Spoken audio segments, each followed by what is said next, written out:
tell me what event was going on last night at the museum that these two young people were attending. Last night we had our annual Young Diplomats event, which is an event that brings together young Jewish professionals from the DC area with young diplomats who are in Washington representing countries from really across the globe. And this particular event, the theme was turning pain into purpose. And the entire conversation was about humanitarian aid and humanitarian support to Gaza and Syria and other parts of the Middle East that are suffering, and how we can sort of collectively be a voice for humanity at a time when there's so much pain and polarization in this world. You had, I think you said, 20 or so colleagues that were at the event last night. What kind of impact has this had on them? The impact on them, I think, is a sort of a microcosm of probably what the impact is on a lot of American Jews who are watching this. They're horrified, they're afraid, um, they are they're really grappling in a lot of ways with feelings of fear and guilt and confusion, and trying to find those lifelines to keep their hope in humanity in this moment. And so a lot of that is coming from phenomenal messages of support. There's an outflowing of messages from every swath in America, whether it's Muslims, Christians, Catholics, Hindus, diplomats, not just from the DC area, but around the world, who are coming together and speaking out and saying that what happened is unconscionable. So they're heartened by that, and that's, I think, helping to ease some of this pain and mitigate some of the fear, to know that they're not alone. And then, of course, we have tremendous gratitude to law enforcement, not just the DC police who were there immediately, the FBI, the Attorney General who came in the middle of the night.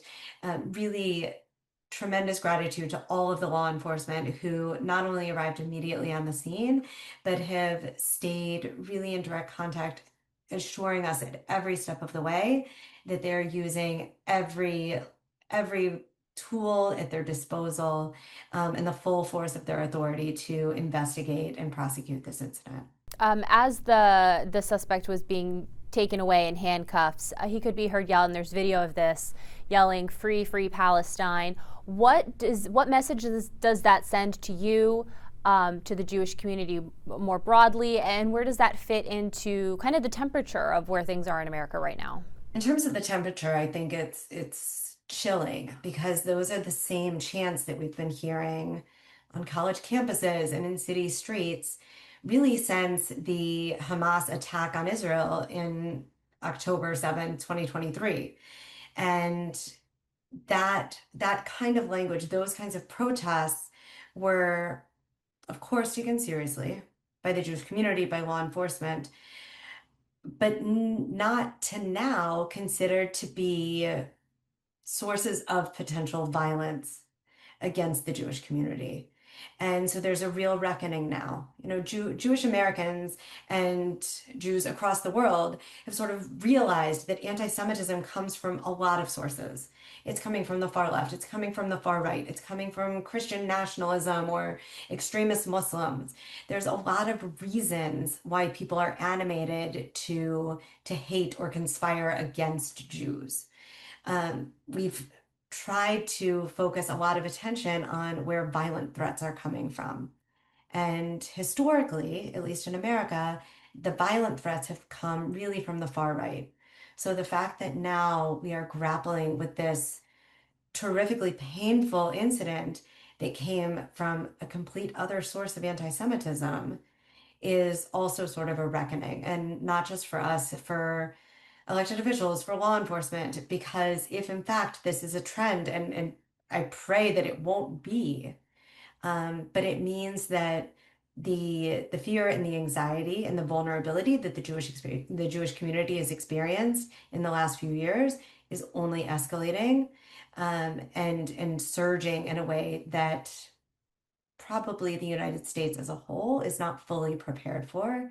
And I say that very intentionally because the Jewish community can't resolve the issues of anti-Semitism alone. It can't just be on us to both explain and combat anti-Semitism. It really requires everyone. And incidents like what happened last night, I think, galvanize American consciousness in a really important way because it was so deeply un-American, right? This is not how we resolve conflicts in America. We don't, when we have a differing of an opinion, start shooting people in the streets. We have civil discourse. We have conversations. We celebrate diversity of opinion. We celebrate free speech.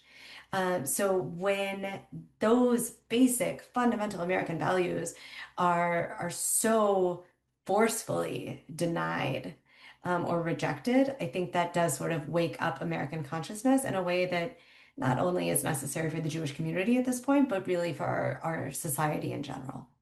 So if I'm listening to what you're saying, it sounds like as horrific as last night was for the Jewish community, many people might not be all that surprised. I think maybe people outside of the Jewish community are like, oh my goodness. But it sounds like as horrible as it is, it might not be as shocking as other aspects of the community of our nation might find it. Would that be accurate? You know, we sort of wait for them because we know that for every voice that stands up and says, you know, kill the Jews or globalize the Intifada or what have you, some of those voices will inevitably turn to action. You know, when people say something, I think it's generally a good practice to believe them.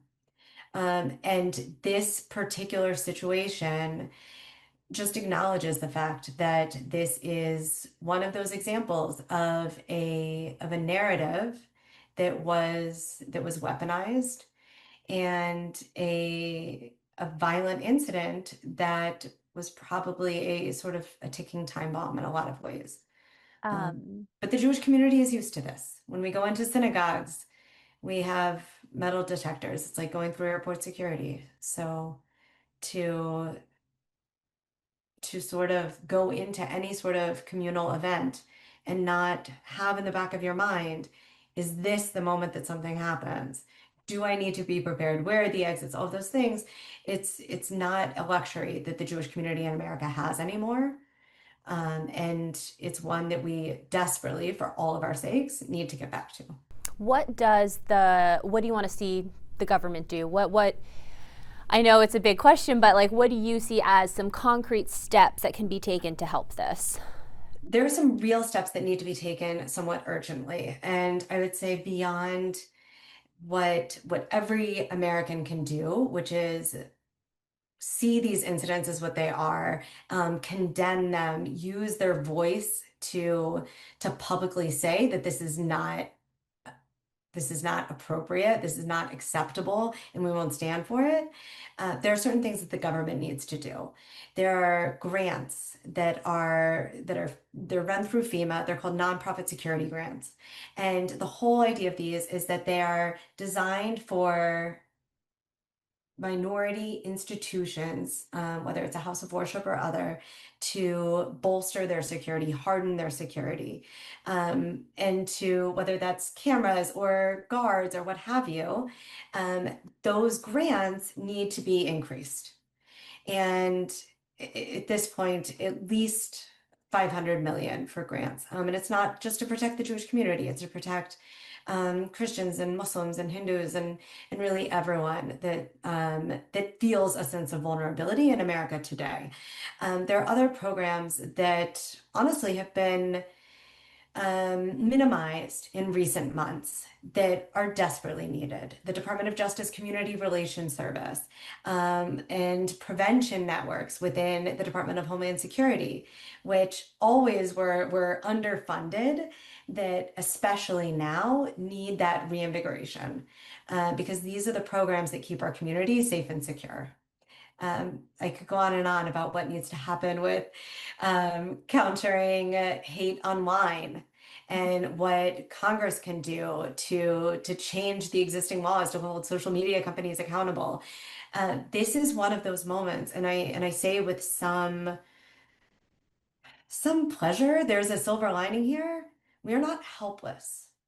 We are not looking out into this situation and saying, oh my God, this was terrible. What do we do now? We know what to do.